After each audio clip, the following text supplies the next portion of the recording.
I welcome you to India for the G20 Foreign Ministers meeting. India has selected the theme of One Earth, One Family, One Future for its G20 presidency. It signals the need for unity of purpose and unity of action. I hope that your meeting today will reflect the spirit of coming together for achieving common and concrete objectives.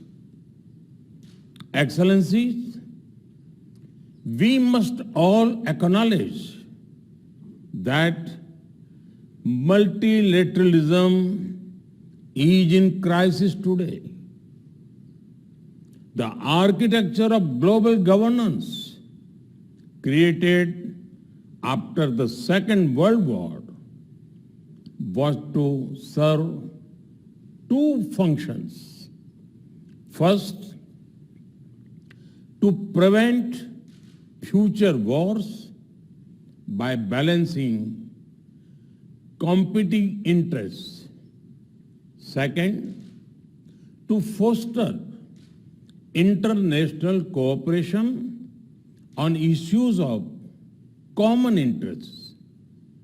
The experience of the last few years, financial crisis, climate change, pandemic, terrorism, and wars clearly shows that global governance has failed in both its mandates. We must also admit that the tragic consequences of this failure are being faced most of all by the developing countries.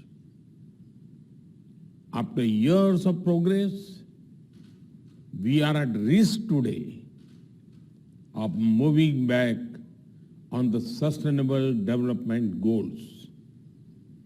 Many developing countries are struggling with unsustainable debt while trying to ensure food and energy security for their people. They are also the ones most affected by global warming caused by richer countries. This is why India's G20 presidency has tried to give a voice to the global south.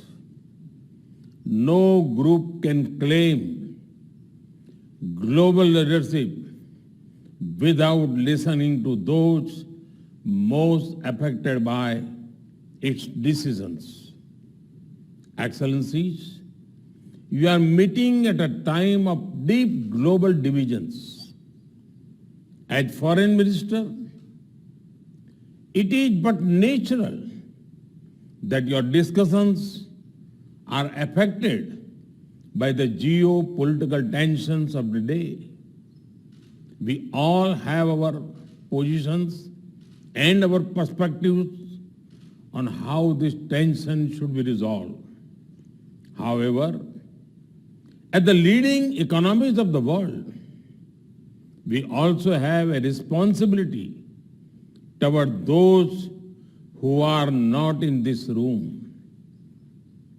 The world looks upon the G20 to ease the challenges of growth, development, economic resilience, disaster resilience, financial stability, transnational crime, corruption, terrorism, and food and energy security. In all these areas, the G20 has capacity to build consensus and deliver concrete results.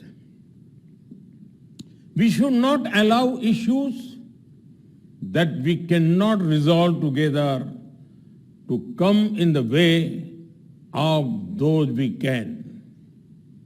As you meet in the land of Gandhi and the Buddha, I pray that you will draw inspiration from India's civilizational ethos to focus not on what divides us, but on what unites us. Excellencies, in recent times, we have seen the most disastrous pandemic of a century. We have witnessed thousands of lives lost in natural disasters. We have seen global supply chains break down during times of stress. We have seen stable economies suddenly overwhelmed by debt and financial crisis. These experiences clearly show the need for resilience in our societies, in our economies, in our healthcare systems, and in our infrastructure.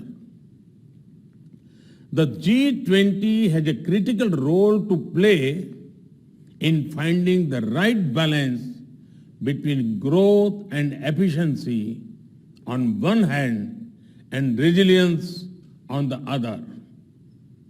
We can reach this balance more easily by working together.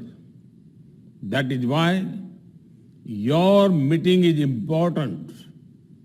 I have full trust in your collective wisdom and ability.